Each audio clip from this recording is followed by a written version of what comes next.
Ang dakbayan sa Sugbo ipaubos sa Blue Alert sugod karong hapon isip pagpangandam sa epekto sa nagdanga-danga nga bagyo. Samtang Eastern Visayas monitoring sa Office of the Civil Defense ug sa mga Local Disaster Risk Reduction and Management Council sa tibok Eastern Visayas subsub na. Ani ang report ni Alan Domingo.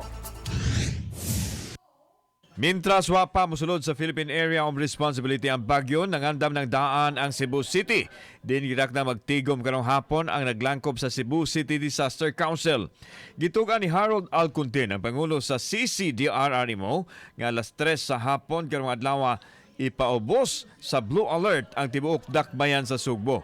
Kinisubay usab sa kamanduan ni Cebu City Mayor Mike Rama. It is better to be over-prepared than under-prepared. Yeah, on the side of caution than regrets later.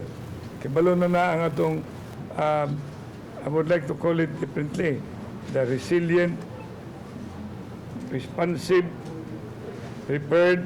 We will say do alert tanang staff sa CRDMO katong nailib cancel tanan no, so standby na kita until nga musud siya until mugawas na ta sa so Tutukan sa CDRRMO ang tanang mga dapit sa syudad. Ilabi na kadtong mga dapit nga sagad bahaan ug ang bukirang barangay nga sagad mahitabo ang pagdahili sa yuta. Iplastada na usab daan ang mga kahimanan nga gamiton ugaling adunay mga nagkinahanglan nga luwason nga kinabuhi sa mga tao.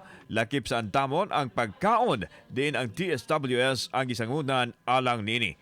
Samtang wa usab mo kumpiyansa ang Office of the Civil Defense kun OCD-8 ug ang Local Disaster Risk Reduction and Management Council sa tibuok Eastern Visayas sa pagmonitor sa lihok sa bagyo. Matod ni Share Sciences ang tigpamaba sa OCD-8 nga kanunay ang ilang pagmonitor sa mga advisories nga gipagawa sa pag-asa. Andam na hinuon ang mga disaster team ug ang mga kahimanan nga maggamit sa pagtubag unya sa mga emerhensiya. Kauban si Ron Prado, ako si Alan Domingo. GMA Regional TV Live.